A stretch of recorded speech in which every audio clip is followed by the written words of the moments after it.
when that gun goes off, you just let your body take over.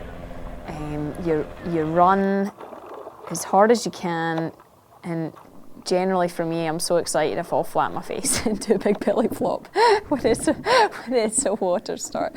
But I was actually pretty lucky this time, so you try and just get into that rhythm as quick as you can, and I try not to panic. I think in previous years, I didn't have the confidence and would panic, the breathing would go, and oh boy, I'd just be all over the place. So it's just about finding a rhythm and knowing that you're going to get hit, knowing that you're going to get trapped in, staying calm and getting around the people you want to get around. And that does take 200 or 300 yards to do that.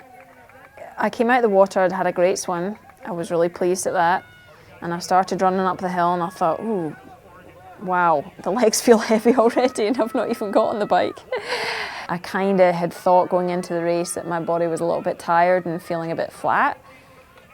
And you're like trying to tell yourself, no, it's fine, it's great, let's stay positive, let's get on this, just stay focused.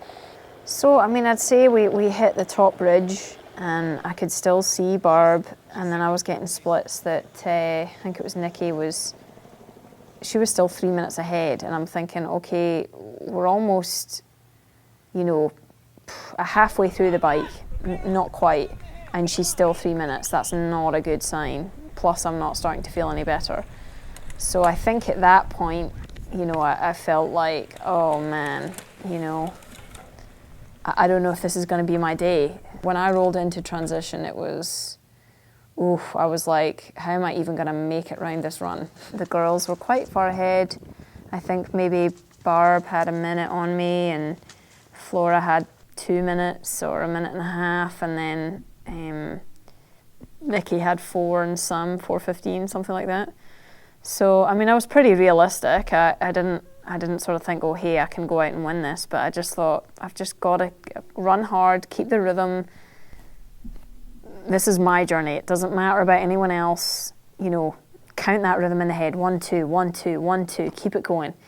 So I get down to that final descent, and she's still a good 15 seconds ahead, and doing pretty well. And we hit the road with the last kind of beach to go, and Sai's there, and he's screaming at me, she's only 15 seconds, you can do it.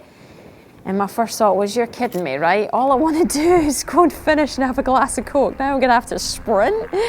So I get down to the beach, and there's my dad, and he's screaming at me, get down to the hard sand. And I'm breathing out my arse, I'm tired, I'm over it.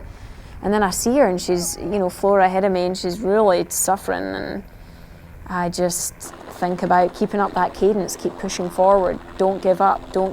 And I'm closing, here I am, I'm closing, and you're kind of talking yourself through it. And then we hit the grass, and I just went for it. I just thought 30 seconds of pain, and then, I know I've given it everything I've got. So I sprinted past her and didn't look back and collapsed across the line.